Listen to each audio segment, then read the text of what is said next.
Bonjour à tous, bienvenue à notre webinaire en collaboration avec Honeywell. Je me présente Amélie Leduc, conseillère marketing.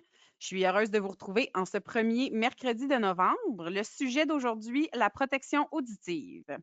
Pour ceux qui ne connaissent pas SPI, notre mission, en fait, c'est d'être le partenaire des entreprises qui valorisent la santé et la sécurité dans leur milieu de travail. Et comment est-ce qu'on mène à terme notre mission? Ben, en offrant des services de formation et d'expertise, en plus d'offrir des EPI, des équipements de protection individuelle, dans les catégories de risques que vous voyez à votre écran. J'ai le plaisir d'avoir des spécialistes avec nous aujourd'hui. On va ouvrir nos webcams pour vous montrer qui nous sommes. Je vais remettre mon masque afin de respecter les mesures d'hygiène. Donc, bonjour Francis, bonjour Chantal, bonjour tout le monde. Ah, je peux enlever mon masque. Francis est retourné là-bas. Donc, Bonjour tout le monde. comme vous pouvez voir, Chantal Poulain de chez 3M est à distance, évidemment, pour respecter le nombre maximal de personnes là, en studio et tout ça. Donc, Chantal, merci d'être joindre à nous aujourd'hui. Merci beaucoup. C'est super gentil de nous avoir invités, d'avoir pensé à moi. Chantal, est-ce que Bien. tu peux expliquer ton rôle au sein de Honeywell? Absolument. Je travaille chez Honeywell depuis tout près de 11 ans et c'est moi qui va être votre point de contact au niveau des produits de sécurité Honeywell pour tout ce qui est de la province ici ainsi que les provinces atlantiques. Donc, s'il y a quoi que ce soit en besoin Honeywell, je demande votre point de contact principal. Merci beaucoup encore une fois, Amélie. Ça fait plaisir. Merci Chantal d'être là. Francis, qui va être resté à sa place afin de respecter la distanciation physique. Peux-tu expliquer ton rôle chez SPI? Oui, donc mon rôle chez SPI, je suis, comme vous voyez à l'écran, partenaire SST Service Conseil. Donc, en gros, qu'est-ce que je fais, c'est que j'assiste autant les clients que nos représentants internes dans tous leurs défis qu'ils peuvent rencontrer, santé-sécurité. Donc, quand je dis client, c'est soit que les clients ils viennent directement à moi pour avoir de la consultation ou qui ont des questions sur le type de formation qu'ils ont besoin, ou les représentants qui m'approchent en lien avec des questionnements de leurs clients. Donc, c'est soit que je parle aux clients indirectement ou directement. Donc, mon rôle, c'est vraiment désorienter dans tous leurs défis assistés qu'ils peuvent avoir sur leur milieu de travail. Exact. Puis avant, tu étais aussi un expert conseiller formateur chez SPI. Oui, exact. J'étais conseiller formateur, plus principalement pour protection contre les chutes, protection respiratoire et également espace clos. Et je termine également mon certificat en santé et sécurité du travail à l'Université du Québec en Abitibi-Témiscamingue. Bon, toute une présentation. Merci, Francis.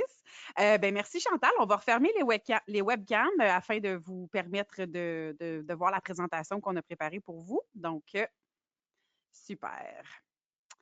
Donc, aujourd'hui, on va aborder, comme je vous disais, la protection auditive. On va parler, bon, on va vous présenter qu'est-ce qu'un programme de prévention, de protection auditive, pardon. On va parler évidemment des normes et réglementations. On s'en sort pas, c'est important de faire un survol. Et on va aussi, Chantal va parler de la technologie d'Honeywell et l'avenir au niveau de la protection auditive. Donc, avant de rentrer dans le vif du sujet, il y en a qui le savent, mais juste un petit rappel, le webinaire va durer 60 minutes, donc vous avez accès à nos experts jusqu'à 15 heures. Vous avez sur votre console une boîte pour clavarder qui s'appelle Questions, donc vous pouvez nous envoyer vos questions là tout au long de la présentation. Et puis, on va pouvoir y répondre soit immédiatement ou soit on va garder certaines questions pour la période de questions à la fin, mais n'hésitez pas à les envoyer au fur et à mesure et idéalement marquer pour quelle compagnie vous travaillez dans la question afin qu'on puisse, que nos experts puissent répondre là, en connaissance de cause, des fois peut-être plus pertinent pour vous là, en sachant du secteur d'industrie ou l'entreprise pour lequel vous travaillez. Un rappel aussi que la présentation PowerPoint n'est pas disponible comme d'habitude. Par contre, ce webinaire-là va être enregistré. Donc, il va y avoir un lien de rediffusion qui vous sera envoyé. Donc, si vous souhaitez partager ce webinaire avec vos collègues, vous pourrez le faire dès demain. Bonjour Régis. Allô de Novabus, c'est super, on vous voit en direct, donc c'est génial. C'est exactement par là que vous devez communiquer avec nous. Et vous verrez au courant de la présentation, on va avoir des petites questions un peu ludiques à vous poser et on va vous demander de le faire là, via la boîte de questions, cette même boîte de questions. Je pense que tout est dit. Francis, on peut commencer avec la loi au Québec. Donc, exactement, Amélie, comme tu disais, on s'en sauve jamais des aspects législatifs réglementaires qu'on retrouve au Québec. Donc, J'aime toujours commencer avec l'article 51 de la LSST que je trouve, selon moi, qui est vraiment la base de tout aspect de la santé et sécurité au travail qui dit que, dans le fond, que l'employeur doit prendre les mesures nécessaires pour protéger la santé et assurer la sécurité et l'intégrité physique du travailleur. Donc, en gros, qu'est-ce qu'on va parler au courant de la présentation sur le programme de santé auditive? C'est étroitement en lien avec cet article-là, donc que c'est l'obligation de l'employeur d'identifier les différents dangers présents sur son milieu de travail, de mettre en place des mesures de prévention pour soit éliminer carrément le danger ou le diminuer. Donc, soit l'éliminer à la source, le diminuer avec des mesures collectives ou utiliser des EPI. Mais l'idée à l'arrière de cet article-là, c'est vraiment d'identifier le danger et de mettre en place des mesures pour assurer la sécurité l'intégrité des travailleurs. Donc, ça, c'est l'article de la LSST que je voulais mentionner, qui est en lien avec la protection auditive. Plus spécifiquement, il y a l'article 140 du RSST qui dit que pour toute machine qui est susceptible de dépasser les limites de bruit, c'est important d'évaluer le niveau de bruit qu'elle produit au moins une fois par an dans un établissement qui compte plus de 50 travailleurs, puis que les mesures qu'on veut mettre en place, qu'on doit les mettre en place dans les 30 jours suivants, une modification ou une mise en place de mesures. Donc, c'est quand même un article qui est très, très important puis qui est relié à la santé auditive. Maintenant, au Canada, c'est similaire, différent? Ça se ressemble quand même. On voit pour le règlement canadien de santé et sécurité au travail, l'article 7.3, qui dit que si un employé dans un lieu de travail peut être exposé à un niveau de pression acoustique pondéré de 84 dBA ou plus pendant une période susceptible de nuire à son ouïe, l'employeur doit, sans délai, comme on a dit à la diapositive précédente, mais confier à une personne qualifiée la responsabilité d'enquêter sur le degré d'exposition. Encore une fois, c'est d'identifier le danger, mesurer ce danger-là, voir c'est quoi les DB qui sont exposés, que le travailleur ou les travailleurs sont exposés afin de mettre des mesures en place. Puis si on voit le sous-article 4 de la même article 7.3, on dit que l'enquête visée au paragraphe 1 doit comprendre l'examen des points suivants. Donc, qu'est-ce qu'on doit mettre en place? Mais on doit savoir c'est quoi les sources d'émissions sonores du lieu de travail. Donc, encore une fois, d'identifier les dangers, les niveaux de pression acoustique pondérés. Donc, on doit les mesurer pour s'assurer de mettre en place les bonnes mesures de prévention. Donc, les méthodes utilisées pour réduire l'exposition, je viens juste de le nommer. La probabilité que l'exposition de l'employé soit supérieure au niveau maximal prescrit à l'article. Donc, de voir si, OK, c'est bon, on dit que ça ne dépasse pas 87 dB, mais ça peut-tu éventuellement dépasser ça? Il faut le prendre en considération. Et au point E, la probabilité que l'employé soit exposé à un niveau d'exposition de 84 dBA ou plus. Donc, voir avec certains outils qu'on va voir plus tard qui mesurent le niveau d'exposition moyen dans une journée, de voir si les travailleurs sont exposés à certains niveaux de bruit qui sont dits trop hauts, qu'on doit mettre en place des mesures ou mettre en place des EPI. Je pense qu'on arrive justement à cette Oui, exactement. diapo-là. Donc, ici, on voit les différents niveaux de bruit en dBA. Donc, on a 85, 90, 95 et 100, puis on voit le niveau d'exposition en heures dans une journée auquel on peut faire face à ce niveau d'exposition-là. Donc, si je prends 90 dBA, donc on voit qu'une personne peut travailler dans un environnement de 90 dBA pendant 8 heures. Si on dépasse cette 8 heures-là, on doit apporter une protection auditive ou mettre en place des mesures pour atténuer ce niveau de bruit-là. Donc, en gros, c'est la charte qui nous guide un peu sur c'est quoi les niveaux de bruit acceptables selon la réglementation en vigueur au Québec. Selon la norme CSA 94.2, c'est ça?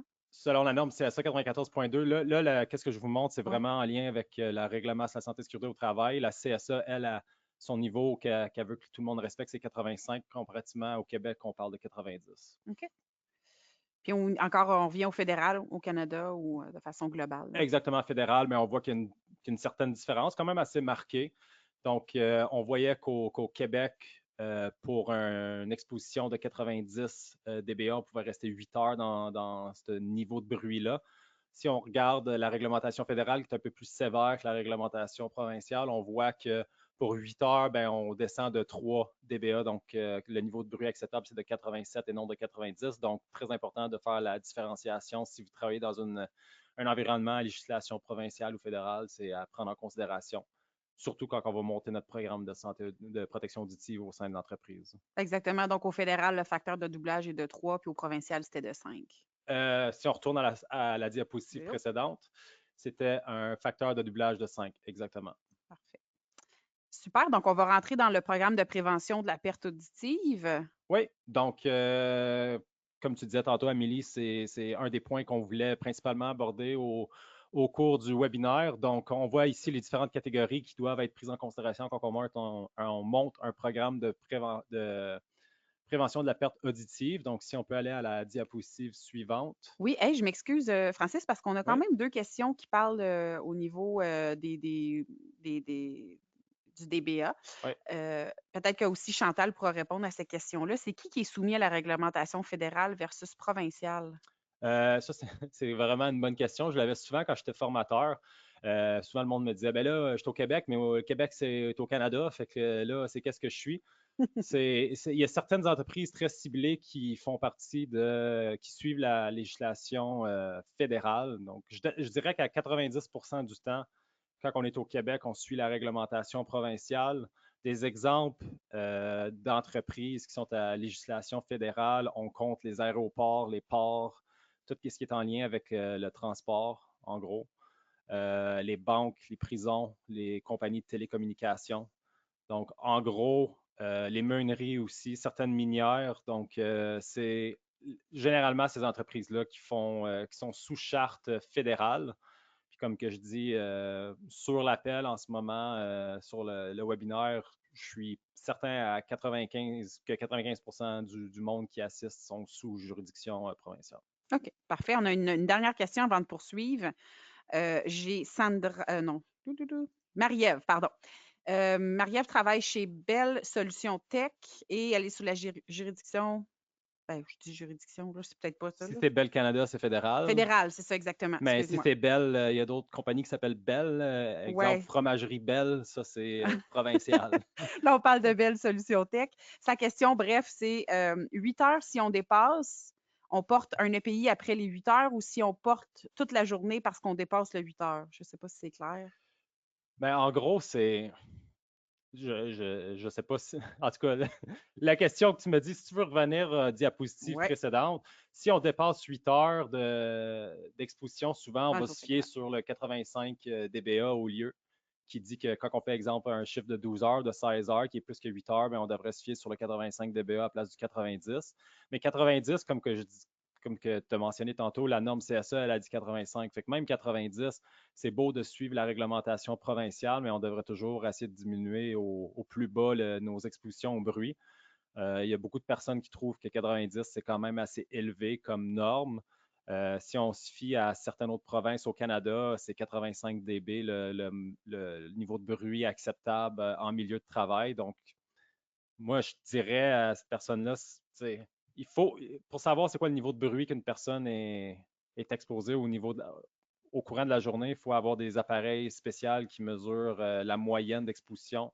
Puis selon la donnée qu'on a, bien, on est capable de vraiment bien cibler c'est quoi les équipements qu'on a de besoin et qu'est-ce qu'on devrait mettre en place pour assurer la santé et sécurité des travailleurs. Puis Marie-Ève, dans le fond, si jamais vous voulez plus d'informations, Francis pourrait être votre point de contact là, pour pouvoir voir comment on peut vous offrir les services là, pour aller faire Exactement. l'évaluation de Puis en même bruit. temps, j'aimerais ça positionner qu'on a un hygiéniste qui travaille Oui, pour nous chez SPI.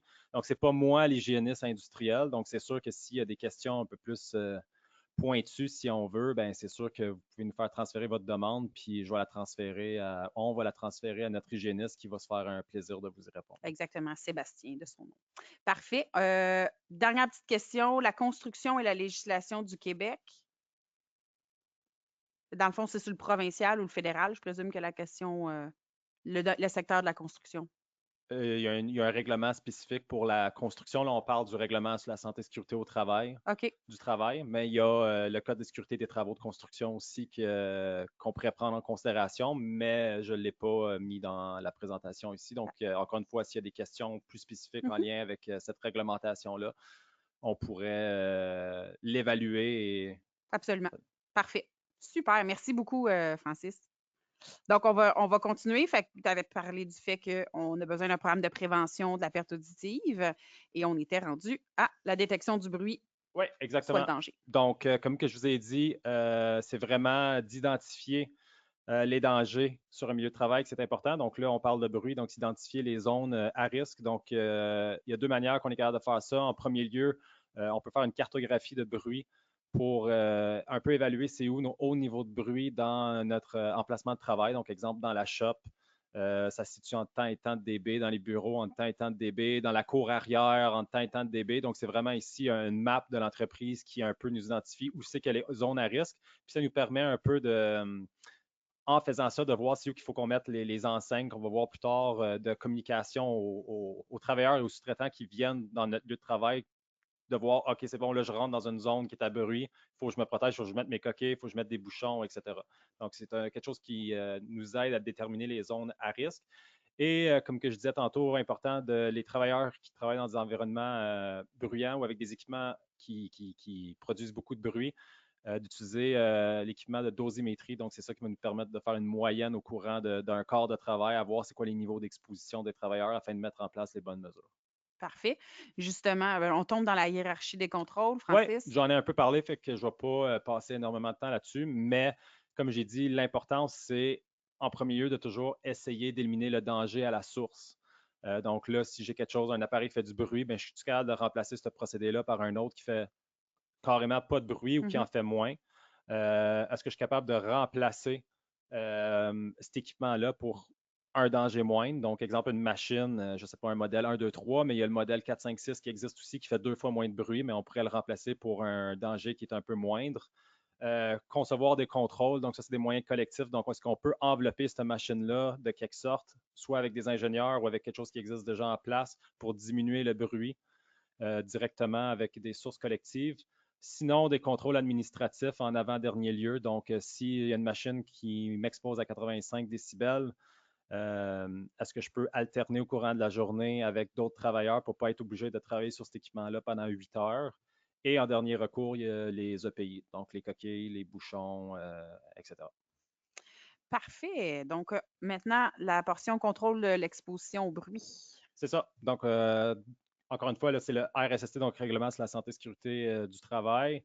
L'article 136 qui dit si impossible de respecter les normes, l'employeur doit mettre des protecteurs auditifs à la disposition des travailleurs, comme qu'on vient juste de voir dans la pyramide. C'est si on n'est pas capable de soit éliminer à la source, remplacer la machine, mettre des contrôles administratifs en place ou de mettre un contrôle collectif en place, ben, on doit donner gratuitement aux travailleurs des EPI en lien avec la santé auditive ou de limiter le temps d'exposition conjointement avec un programme audiométrique, comme que je disais, changer faire de l'alternation. Je ne sais pas Oui, si c'est oui, une grosse remplacer le angliciste, travailleur. ce que je dis, là, j'essaie de trouver le bon mot.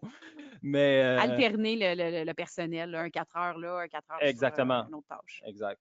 On Du comprend, là. 4-4, 2-2, peu importe. Parfait. Donc, les dispositifs de protection de l'audition, l'article 137 dit que tout protecteur auditif fourni par un travailleur doit atténuer le bruit de telle sorte que le travailleur ne soit plus exposé à des bruits qui excèdent les normes établies. Donc, on les a vus tantôt, les normes, dans les premiers tableaux que tu nous as montrés, Amélie. Donc, c'est sûr que là, une fois qu'on utilise la dosimétrie, on est capable de faire une moyenne d'exposition dans une journée, mais il faut s'assurer que ce qu'on donne aux travailleurs va le permettre de le descendre dans des niveaux acceptables et pas de garder la situation telle qu'elle. Fait que c'est pas, il faut vraiment être sûr que qu'est-ce qu'on donne aux travailleurs, c'est vraiment les équipements Adéquat. adéquats exactement pour protéger leur sécurité. Absolument. Puis Chantal va parler aussi de la gamme de produits puis des technologies là, qui améliorent l'efficacité, là, justement, là, dans sa portion là, de Exact. la présentation.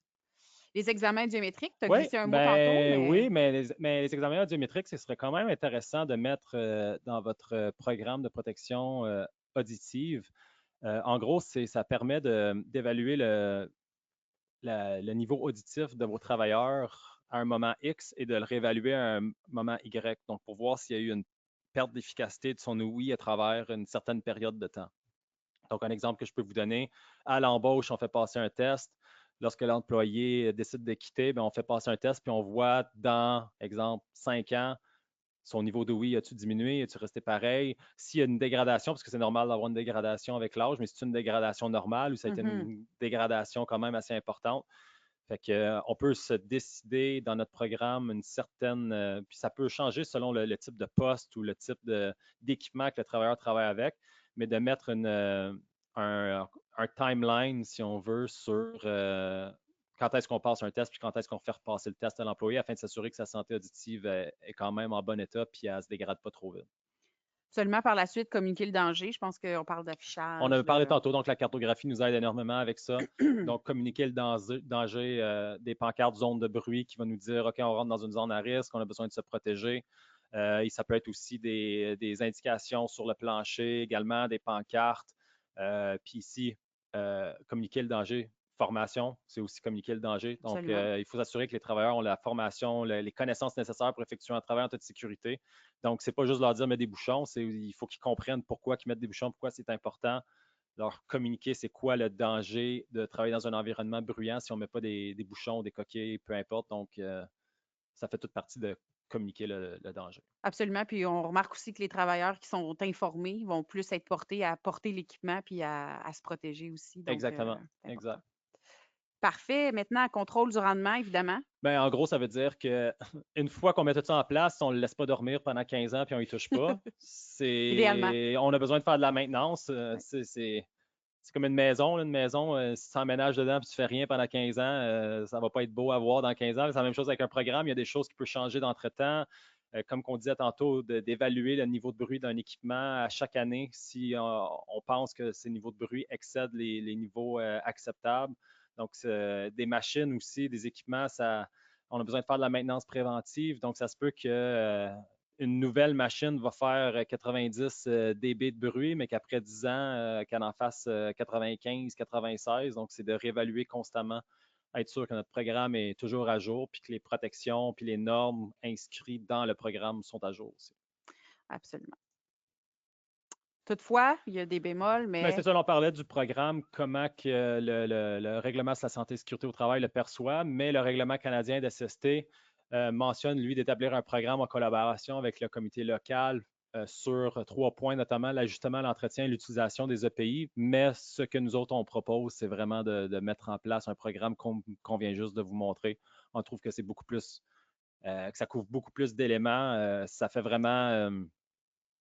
ça fait partie de la diligence raisonnable des employeurs de mettre tout en place pour assurer la santé et sécurité de leurs travailleurs.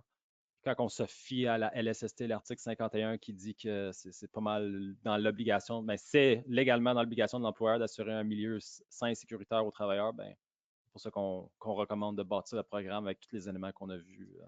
Absolument. D'ailleurs, de gérer la santé et sécurité en amont au lieu de juste guérir une fois que le dommage est fait. Exactement. Ce qui m'amène à notre prochaine diapositive. Je pense que c'est important qu'on vous mentionne un peu. Dans notre mission, c'est d'être le partenaire des entreprises qui valorisent la santé et sécurité au travail. C'est important qu'on vous dise comment on fait ça. Mais qu'est-ce qu'on peut faire spécialement là, en termes de protection auditive? Comment on peut soutenir nos gens, nos clients? Avec les différents points qu'on voit à l'écran en ce moment, donc comment on peut faire pour vous aider avec qu'est-ce qu'on vient juste de parler. Donc, on offre des formations en protection auditive, des essais d'ajustement qualitatif pour des protections auditives aussi également, avec un appareil qui s'appelle le VeriPro qui vient d'Honeywell. Oui. On va pouvoir parler plus en détail tantôt. Des évaluations et analyses des expositions aux différents niveaux de bruit par la cartographie des lieux exposition des travailleurs, soit par sonométrie ou dosimétrie. Donc, les appareils que je vous ai parlé tantôt, on en a. On a notre notre hygiéniste révolutionnaire ou extraordinaire. Oui, c'est ça. Je pense que j'ai mis plusieurs mots ensemble, mais notre hygiéniste qui peut se déplacer en entreprise pour faire, dans le fond, des récoltes de données, vous aider à mettre une cartographie ou d'évaluer le niveau d'exposition de certains travailleurs. Le support à l'élaboration d'un programme de protection de perte auditive. On peut mettre ça en place aussi également avec vous autres. Les services de protecteurs personnalisés. Donc, on a aussi le service de bouchon moulé avec une firme spécialisée qui nous aide avec ça. Et l'évaluation audiométrique des travailleurs. Donc, comme je vous disais, ce serait important de mesurer la santé auditive de vos travailleurs. Comme que j'ai dit, si vous autres à décider du timeline que vous voulez, il n'y a rien qui l'oblige dans la réglementation, là, mais c'est une bonne pratique de le mettre en place, de faire une évaluation audiométrique. Avec notre hygiéniste extraordinaire. Exactement. Sébastien, on te salue. Donc, merci beaucoup, Francis. Je vais passer la parole à Chantal qui va faire un léger survol réglementation et normes d'une façon différente, puis aussi de nous parler des produits puis des technologies d'Honeywell. Donc, bonjour Chantal, tu es toujours avec nous? Je suis toujours là, toute fraîche et dispo. Good. Donc, avant de commencer, on va poser une question à notre audience, Chantal. Effectivement. J'aimerais beaucoup vous présenter un petit exercice qui va ouvrir la voie au client et à l'utilisateur final et qui va vraiment préparer le terrain pour parler de l'importance de la protection auditive. C'est très, très facile. Ça mord pas, ça jappe pas, c'est très facile. Donc, allez-y. Permettez-moi de vous demander de réfléchir à quelque chose très rapidement. C'est quoi votre plat préféré? Probablement plein de gens vont dire la pizza. Au Québec, on risque de dire la poutine, Ah, le le pâté chinois mexicain, aussi, je dirais. le pâté chinois, steak, blé d'Inde, patate. Mon Dieu que c'est bon, mais le 2.0 un petit peu revampé. Envoyez-nous vos Alors, réponses, pensez-y. là. C'est ça, dans la boîte de questions, là. On a Marc qui nous a dit la lasagne. Très bon point. C'est bon, Envoyez-nous ça. vos réponses, Ah, là. Pensez à ça. Partagez-nous-les. exactement.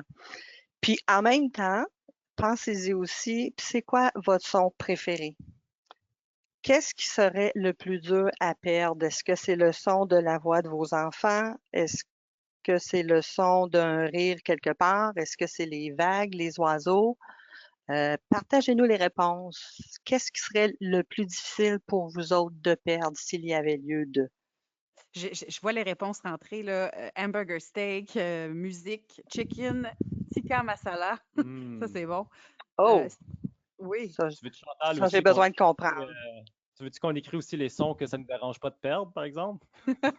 Ben oui, peut-être, oui. Puis ça va être plaisant de savoir que. La musique Allez-y. revient beaucoup. Bruit de la nature, la musique sur vinyle, le son de la voix de mes enfants, effectivement, le bruit, guitare électrique, ah, le rire de ma femme, c'est cute. Oh, Le son de ma moto, ouais, moi OK, j'avais ça, faut. Maserati en tête parce que c'est mon auto préférée, mais la voix de mes filles. Oh, Super, OK. les gens embarquent. Merci à tout le monde d'embarquer hamburger à C'est cause de vraiment son. très Ouais. diversifié. Oui, absolument. Merci beaucoup. Effectivement, gardez à l'esprit que ce qui peut être un son pour vous peut aussi être un bruit pour une autre personne. C'est ça qui est le danger. Des fois qu'on on voit pas souvent venir. Exactement. Donc, Chantal, le bruit, qu'est-ce que c'est exactement? Qu'est-ce Peut-être que nous le parler. bruit? Qu'est-ce que le bruit? Avons-nous tous une perception commune de ce qu'est le bruit? Il existe différences individuelles dans la façon dont nous percevons le son. Ce qu'une personne peut ressentir être un son plaisant peut être un bruit pour une toute autre personne. Nous sommes, nous sommes quotidiennement exposés à des sons et en dehors du travail aussi. Puis souvent, on ne le voit pas venir. On pense que même si on est à la maison, qu'on a le son de la musique, qu'on a le son de la motoneige ou quoi que ce soit, puis souvent, on ne pense pas que c'est plus un son, c'est un bruit.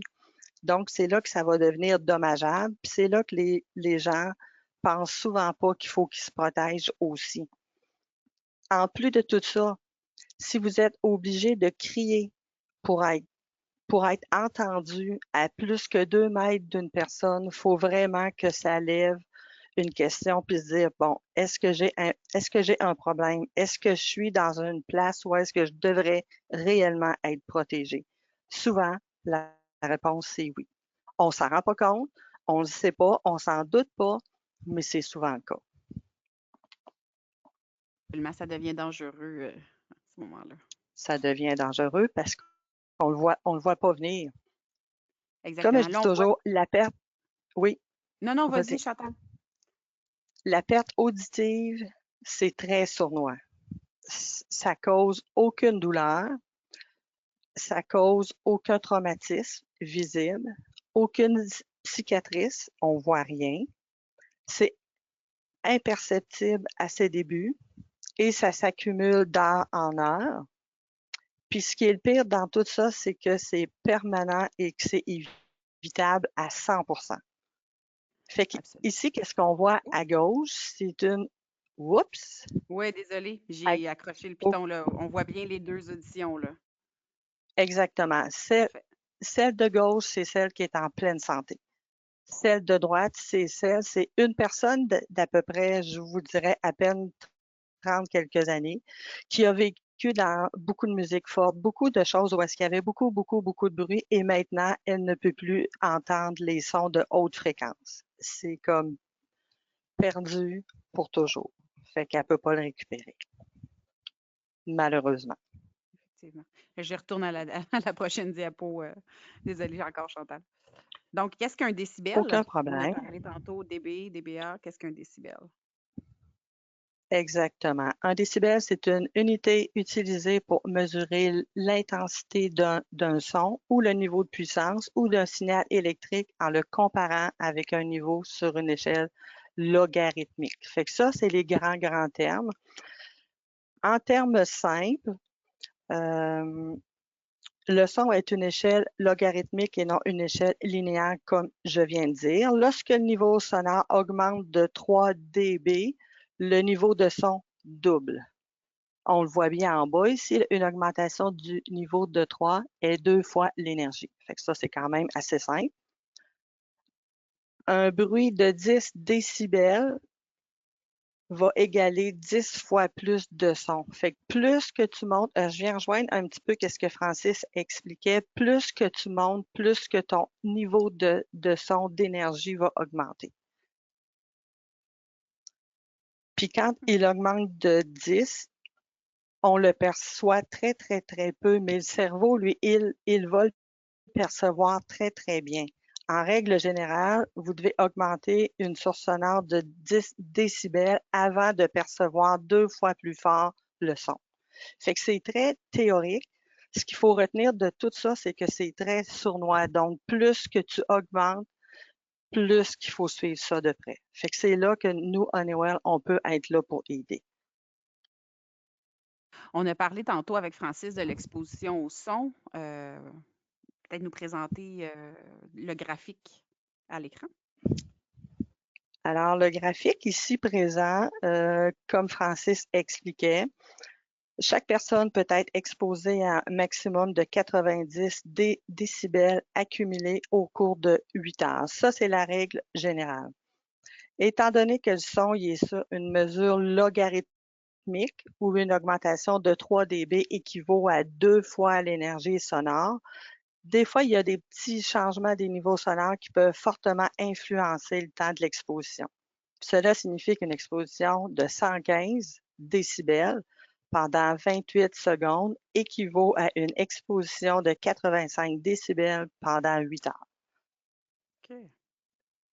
Maintenant, pouvez-vous penser à des facteurs qui peuvent faire que votre exposition accumulée pendant une journée dépasse le 85 dB? C'est quand même assez simple. On vit ça dans notre vie de tous les jours. Juste un bouchon d'oreille qui est mal ajusté. Je donne juste un exemple. Un bouchon d'oreille que tu vois, oreille gauche très profond, oreille droite très peu. Donc ça indique que le bouchon il est mal mis, donc c'est un risque. Une coquille qui est élevée, une coquille qui est rebaissée pour être capable de bien se parler, c'est un autre risque. Une lunette où est-ce qu'il y a des manchons qui fuient, c'est un autre risque. Fait que c'est tous des petits exemples que l'on voit fréquemment que les gens portent plus ou moins attention. Oups, il y avait une autre portion. Des statistiques, quand même, 11 millions de Canadiens âgés de 19 à 79 ans qui ont travaillé dans des environnements bruyants. Ça veut tout dire. On parle de plus d'hommes que de femmes, donc 7,7 millions pour les hommes, 3,3 pour les femmes et 6,1 millions étaient classés comme des vulnérables au bruit. Donc, c'est des gens qui n'étaient pas obligés d'être protégés. Ce qui veut dire qu'ils ont peut-être un petit peu mal fait les choses à quelque part. Ces genres d'informations-là portent beaucoup à réfléchir. Et ça vient de Statistique Canada quand même. C'est impressionnant, 56% des gens classés vulnérables. Donc, c'est beaucoup de gens qui ont une perte, qui ont subi de la perte d'audition. Absolument. Deuxième question pour vous, que vous allez pouvoir répondre dans la boîte de questions, encore comme vous l'avez si bien fait il y a quelques instants. Donc, Chantal, un exemple d'appareil de protection auditif. Je te laisse mettre la table à cette question. J'aimerais que vous me dites, vous, dans votre quotidien, ou peut-être même juste aujourd'hui, quel est le dernier appareil de protection auditive que vous avez utilisé? Que ce soit des bouchons, des coquilles, des bandeaux ou peut-être même autre chose. J'aimerais avoir une petite idée de ce que vous utilisez comme protection auditive. Donc, ça rentre. Vous pouvez encore une fois, écrivez-le dans la question parce qu'on n'a pas de questions interactives avec ça. On avait besoin de vos réponses. Donc, on a coquille, Chantal, coquille revient, bouchon, bouchon, coquille, rarement les coquilles, bouchon Clarity. Je ferme la porte, elle est bonne. Bouchon jetable. Bouchon jetable. C'est pas mal bouchon coquille, là, je te dirais, là, Chantal, là, dans la majorité des cas. Il n'y a pas de cerceau pour personne, c'est juste des Non, bouchons j'ai coquilles. pas vu bouchon. Ouais, j'ai bouchon coquille ou bouchon jetable. Une audience très, très sage parce que tout ce qui est de cerceau par expérience, puis quand on fait nos field tests, c'est plus ou moins efficace. Donc, j'aime beaucoup, beaucoup entendre bouchon coquille. Merveilleux. Ouais, coquille avec compensation de bruit pour entendre les bruits de base aussi. On a eu ça. Merveilleux. Fait que ça vient rejoindre probablement le style de l'Impact Series qu'on va voir un petit peu plus loin. Tu as parlé, là, puis c'est une très bonne question, Alexandre, tu as parlé de cerceau. C'est quoi un cerceau? Dans le fond, on nous pose la question. On va le voir, je pense, 3-4 diapositives un petit peu plus loin. OK, C'est parfait. comme un cerceau là, qui fait le tour de la tête OK, avec un petit bouchon qui s'insère. on va voir ça. Parfait. Fait que je passe à la prochaine diapositive. Donc, on va parler de la technologie, l'avenir de la prévention de la perte auditive. Absolument. Donc, j'y vais. Désolée. Et voilà. Ça, c'est ma diapositive préférée. On pourrait passer 1 heure et demie là-dessus, mais je sais que j'aurai pas le temps, donc on va faire ça un petit peu plus rapidement. Vous Effectivement. connaissez la gamme Howard Light, ça c'est sûr et certain.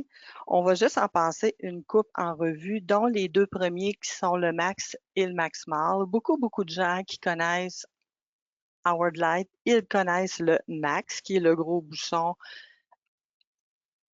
avec une atténuation de 33, ainsi que la Max-Small, qui est une atténuation de 30. Et souvent, quand on fait des fit tests, notre Max-Small est beaucoup plus performant. Pourquoi? Parce qu'il est bien inséré, puis parce qu'il est plus petit. Le plus gros mal inséré va souvent ressortir et j'ai très peu de performance. Fait que je privilégie beaucoup le Max-Small et je confirme mes dires par un fit test VeriPro. C'est souvent de même là, que je fit mes choses. Puis on va le voir En après, là, c'est deuxième, quoi le VeriPro? absolument. En deuxième lieu, j'ai le Laserlight que vous connaissez beaucoup, que beaucoup de gens me disent, Chantal, là, je veux le petit bouchon jaune et rose comme un petit bonbon. Très populaire, c'est ce que je vends le plus au pays. C'est le troisième que l'on voit en haut avec une atténuation de 32. On voit le suivant, le Firm Fit. Beaucoup aimé par sa forme, mais lui, il a une particularité que si vous êtes à la recherche d'économie de coût, comme on entend parler très fréquemment, c'est souvent le Firm Fit qui ressort. Très apprécié par sa forme, mais très économique en même temps. Si je pense à la ligne suivante, un qui est peu connu, qui est le Clarity, avec une atténuation de 21. Sa particularité à lui, c'est qu'il est disponible small, medium et large, X large. Et je le propose fréquemment là où est-ce qu'il n'y a pas beaucoup de bruit, mais que tu es obligé d'être protégé, puis il laisse un petit peu passer le son de la parole, en même temps qu'il bloque le son du bruit aussi. Fait que c'est comme un bon compromis entre rien puis un 33. Fait que c'est un on n'a pas promu beaucoup, mais qui gagne tout à être connu. On parlait de bouchons détectables aussi. Je ne sais pas si je n'ai parlé un petit peu, mais là, ici, les 4 qui suivent dans la dernière ligne, s'il y a des gens qui ont des besoins de bouchons détectables, on est vraiment excellent. On a un bon confort, un bon prix, puis on a un qui est le Fusion, où est-ce que le cordon aussi est détectable. Fait que ça, c'est beaucoup, beaucoup apprécié aussi. Le suivant, Chantal, c'est le bandeau. Oui. excuse-moi, Chantal, on a une question intéressante. Est-ce que Sandra de chez Cascade demande, est-ce que c'est vrai que les bouchons moulés sont moins efficaces que les bouchons traditionnels? Oh là là, la bonne question. Moi, je travaille pour un fabricant de bouchons, comme on peut voir là. On en faisait à l'époque, le bouchon moulé, et on n'en fait plus. Si je veux vous faire une histoire courte, parce que j'ai un problème avec l'efficacité. Le bouchon, lui, il est fixe et il est ferme. L'oreille bouge à tous les jours, voire à toutes les secondes. Fait que le bouchon bouge pas, puis votre intérieur bouge. Fait que moi, quand je viens faire mes fit tests, de fois en fois, j'ai des grandes surprises. Ça ne veut OK. pas dire que c'est pas bon, puis ça veut dire qu'il faut le suivre de près. C'est ce que j'aurais envie de répondre plus particulièrement. Parfait. Puis pour retourner aux bouchons détectables et bandeaux, etc., juste clarifier détectable, c'est quoi? Parce qu'il y a des gens qui se posent la question sur le chat. Les usines alimentaires, je prends un exemple, une fromagerie qui veut pas dans sa meule de fromage un bouchon jaune et rose, va Ah, prendre un bouchon détectable qui, lui, a une porte d'ache qui, eux, peuvent détecter le métal dans leur mixture. OK. Parfait. Je te laisse J'espère avoir bien continuer. répondu à la question de la madame ou du Merci. monsieur. C'est gentil d'avoir pris le temps de répondre. Je te laisse continuer là, sur ça. Le suivant, c'est le fameux bandeau ou cerceau que je parlais tantôt. Hmm. Fait que ça, je ne sais pas si l'autre personne avait une question. C'est tout ce qui est les QB2, QB1, QB3. Le pourquoi que je l'aime un petit peu moins, c'est qu'il est souvent pas super bien inséré. Fait que c'est sûr que même si je donne une atténuation de 22, 25, 26, 27, souvent c'est plus ou moins le cas que ça donne. Fait que si tu l'utilises pas tellement longtemps, c'est parfait. Mais si tu travailles à la journée longue avec ça, c'est un petit peu plus risqué. Parfait. Est-ce qu'on tombait dans le Véripro, Chantal? On va aller dans le Véripro, oui. On y va. Francis a On parlé de en a cette parlé? machine-là. Oui, c'est ça tantôt, un petit peu là, comme qu'on fait les fit tests auditifs. Exactement. Ça, c'est une machine très, très intéressante. C'est une machine qui va vous permettre de savoir quel bouchon va fitter sur quel travailleur. Je m'explique, c'est que rarement on va voir un bouchon pour 3, 4, 500 travailleurs. Souvent, ça va finir à 3, 4, 5 sortes, des small, des larges, des médiums, des réutilisables, de toutes sortes de formes. Fait qu'elle, si je veux vous faire une histoire courte, elle va vous dire chaque photo de chaque oreille de travailleur dans leur milieu de travail. C'est à peu près ça qu'elle va faire. C'est super intéressant comme technologie. Puis on l'utilise, nous, chez SPI, là, on utilise la technologie d'Honeywell pour faire les fit tests auditifs. Là. Ce qui est plaisant aussi, c'est que lui, il va prendre le bouchon que vous utilisez sur les lieux de travail. Vous n'êtes pas obligé de réacheter rien. Si vous travaillez avec du LL1, on va faire le fit test avec le LL1. Si vous travaillez avec le Moldex, on va prendre le Moldex. Si c'est du 3M, on va faire le 3M. Le but, c'est vraiment pas de vendre un bouchon d'oreille, c'est vraiment de protéger le travailleur. C'est vraiment ça le but en bout de ligne, avec quelle que soit la sorte de bouchon d'oreille. En effet, c'est ce qui rend aussi, ça donne aussi une popularité à cet équipement-là, je pense, Chantal, hein, du fait que c'est Une c'est- c'est- versatilité. c'est ça, la Exact. versatilité. Je cherchais le mot. Souvent, moi, de la façon dont je le fais, c'est que je fais un premier fit test, puis souvent, puis ça fonctionne pas parce que je demande au travailleur de le mettre de la façon dont il le met dans la vie de tous les jours. Fait que souvent, le premier fit test fonctionne pas. Après ça, on refait un fit test après avoir fait un petit training qui dure à peu près, je vous dirais, 15 secondes maximum. Une fois sur deux, ça fonctionne. Puis quand ça fonctionne pas, on propose un autre bouchon d'oreille. Parfait, je vais Un passer à bel la... appareil. Oui, absolument. Je vais passer à la prochaine diapositive. Il nous reste environ là, 7-8 minutes si on veut donner le Oui, temps aux gens on veut donner le temps de répondre aux questions. Donc, les casques anti-bruit puis les oreillettes. ça, on va passer vite, vite, vite. Ça, c'est notre ancienne gamme. Donc, on ne prend pas de photos, on prend rien. On va vous présenter la nouvelle gamme qui est plus intéressante. Parfait. Celle-là.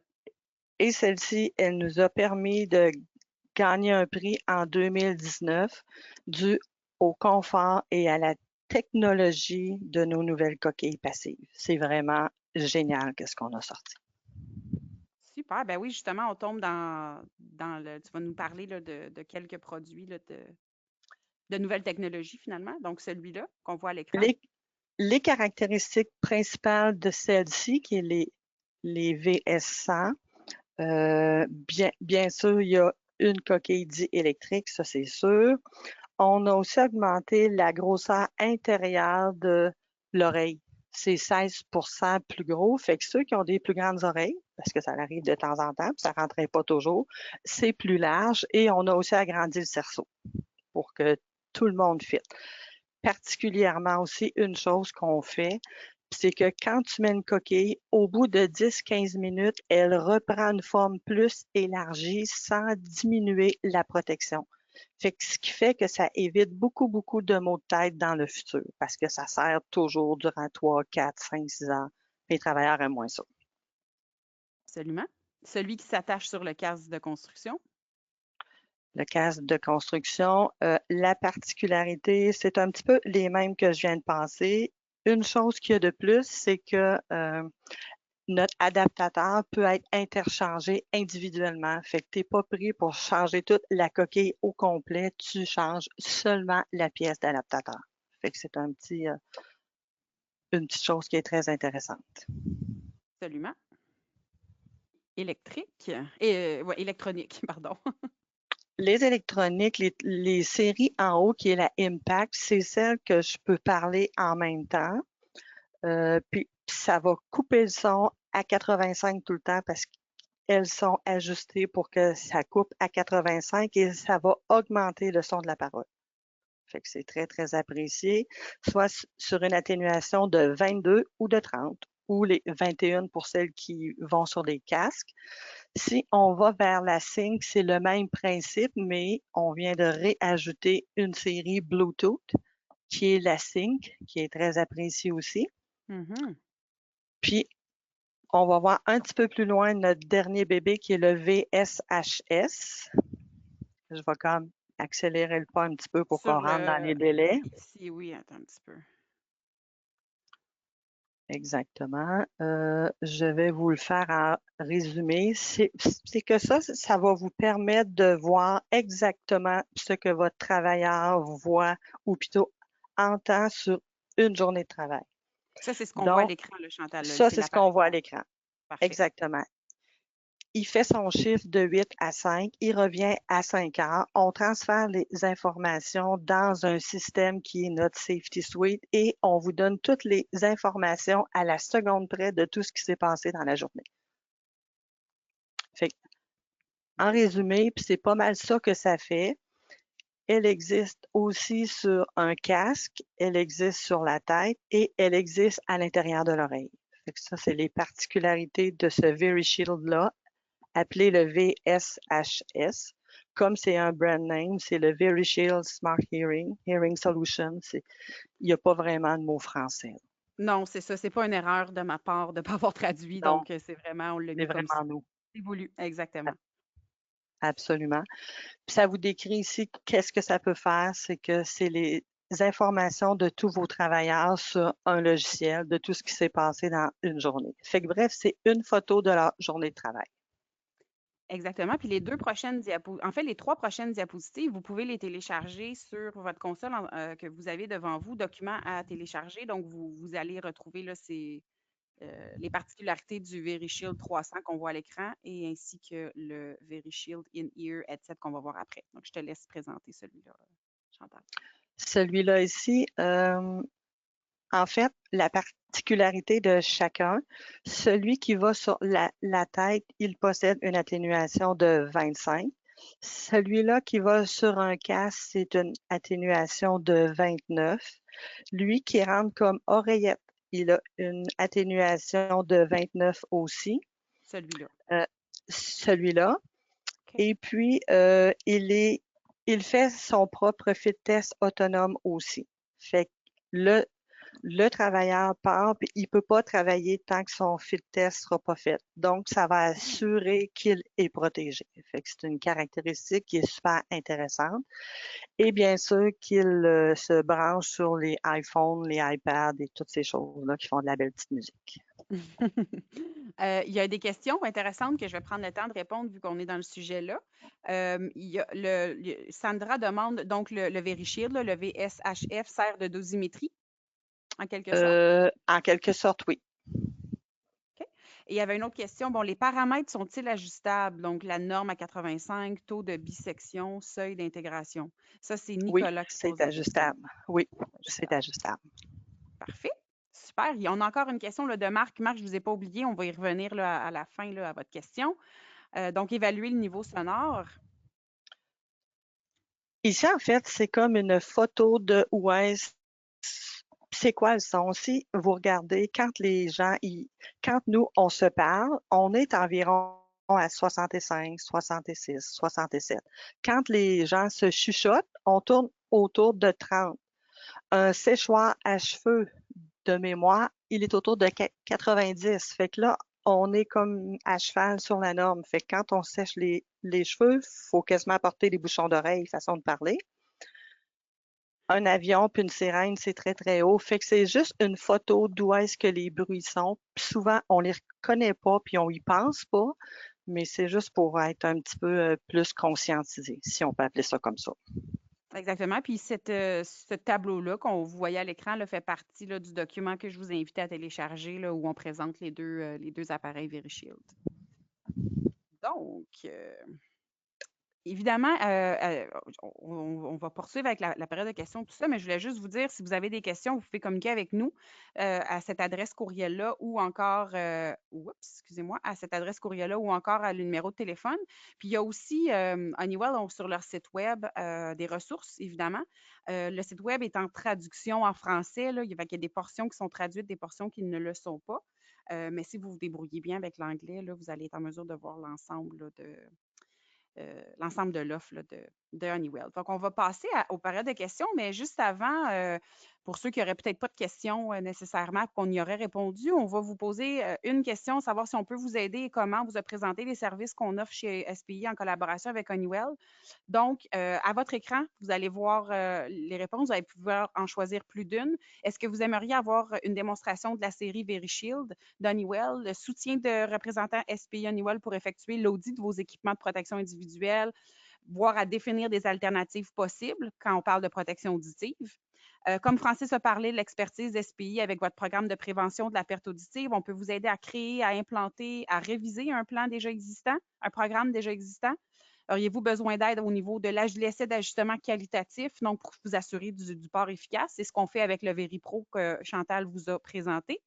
Ou avoir là, de l'expertise en matière d'hygiène industrielle là, plus générale, là, que ce soit la dosimétrie, la cartographie, faire de l'échantillonnage, les évaluations audiométriques, on peut les faire, le service de protecteur personnalisé, que ce soit les bouchons moulés, etc. Évidemment, l'essai d'ajustement. Donc, vous pouvez cliquer sur les réponses, sur les besoins que vous auriez. Si vous n'en avez pas, c'est correct, mais si vous en avez, là, sachez qu'on peut, on peut vous soutenir là, dans vos besoins, finalement, dans vos défis, dans vos enjeux. On me pose la question aussi pendant que vous répondez, on me pose la question sur le chat. Dans le fond, la présentation, elle est disponible en rediffusion. Vous recevrez un courriel demain avec le lien pour réécouter. Donc, si vous avez manqué de l'information ou vous désirez revoir certaines informations, vous pourrez le faire. Donc, je regarde. Donc, pardon. Oui, Cédric, on répondra à ta demande avec plaisir. Excellent. Donc, on va y aller avec la période de questions. On avait une question de Marc. Donc, Marc avait une question. Est-ce qu'il y a une obligation de l'employeur de faire une carte de bruit au départ? En gros, c'est un peu, quand je disais l'article de la LSST, l'article 51, c'est dans l'obligation des travailleurs d'identifier tous les dangers présents sur son milieu de travail. Donc, il n'y a pas un article du RSST qui va spécifiquement dire que nous devons mettre une carte en place, mais si on lit entre les lignes sur l'article 51, c'est que tous les risques doivent être identifiés dans un milieu de travail. Donc, indirectement, la réponse à cette question-là serait oui. Je ne suis pas avocat, là, mais si on, si on va devant un juge, puis je pensais que c'était pas obligatoire de faire ça, mais l'article 51 le dit indirectement que c'est obligatoire d'en mettre une pour qu'on sait c'est où les risques dans l'entreprise, puis qu'on doit communiquer les dangers aussi également aux travailleurs. Donc, comment est-ce qu'on pourrait communiquer le danger aux travailleurs si on ne sait pas c'est où dans notre emplacement de travail, c'est où les niveaux les plus élevés de bruit. Fait que c'est répondre à cette question, il n'y a rien qui est marqué textuellement que tu en as besoin d'un, mais si on lit entre les lignes, c'est obligatoire d'en avoir une. Parfait. J'avais une autre question. Est-ce que les tests audiométriques, tu sais, c'est Claudia qui pose la question. Est-ce que les tests audiométriques sont obligatoires pour les milieux où les normes sont susceptibles d'être dépassées dans le cadre du travail? Est-ce que Chantal, tu peux répondre à cette question-là? Malheureusement, de mon côté, je n'ai pas la réponse. Par contre, je peux partir à la recherche de la réponse. Peut-être que Francis est là. Moi, je dirais que c'est dans les bonnes pratiques de le faire. Il faudrait que je regarde avec mon hygiéniste industriel Oui, il est sur la ligne en ce moment. Peut-être qu'il peut nous répondre. chez SPI, voir si c'est une obligation. Mais selon moi, je crois que ce n'est pas une obligation de faire des tests audiométriques. C'est juste une très bonne pratique. C'est une manière aussi de s'assurer que notre programme qu'on a mis en place fonctionne et que les EPI ou les mesures qu'on a mises en place pour protéger la sécurité des travailleurs, leur santé auditive qu'on a mis en place, fonctionnent puis que leur niveau, leur santé auditive ne dérate pas à travers le temps. Si jamais, Sébastien, tu veux embarquer, on peut te démuter. Tu peux répondre à certaines questions si jamais tu veux. Tu as juste à m'écrire dans le chat, puis on va régler ça. Mais sachez que sinon, Claudia, on va répondre par courriel là, sans problème à votre question. J'ai une autre question. Attendez un petit peu. Marc disait qu'il le faisait. Marc qui avait posé la question au niveau, la question précédente. Là, je la vois Pour plus. la cartographie. Oui, exactement. Il disait, il le faisait, mais plus maintenant pour tous nouveaux employés, mais ils font des tests dans l'usine, de façon plus générale. OK. Je regarde les questions. Il y en a. Attendez un petit peu. Cédric. OK, Cédric passe un commentaire disant pour ceux dans le secteur prioritaire, si je ne me trompe pas, c'est obligatoire à chaque nombre d'années. X. Donc, je regarde les questions. Donc, les questions, c'était pas mal toutes déjà répondues là, autour des tests audiométriques. Donc, je réitère le fait qu'on peut vous aider. Et comme je vous dis, Claudia, on vous reviendra par courriel là, à votre question, sans problème. Le temps avance déjà, 2h57, il reste 3 minutes. Je vais prendre quelques minutes pour vous dire qu'on va faire un tirage pour tous ceux qui ont participé au webinaire aujourd'hui et non pour ceux qui étaient inscrits mais qui ne sont pas là. C'est vraiment pour ceux qui participaient en direct aujourd'hui. Un chanceux parmi vous va recevoir un casque d'écoute VeriShield comme Chantal présentait là, plus tôt, ainsi qu'un abonnement gratuit de 2 ans à l'application Wave Safety Suit.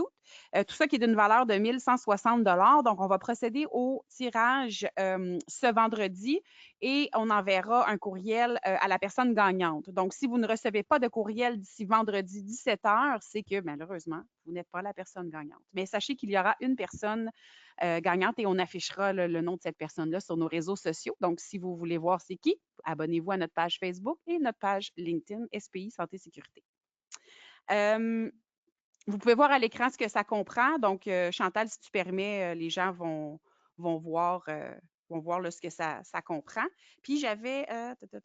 OK, parfait, excellent.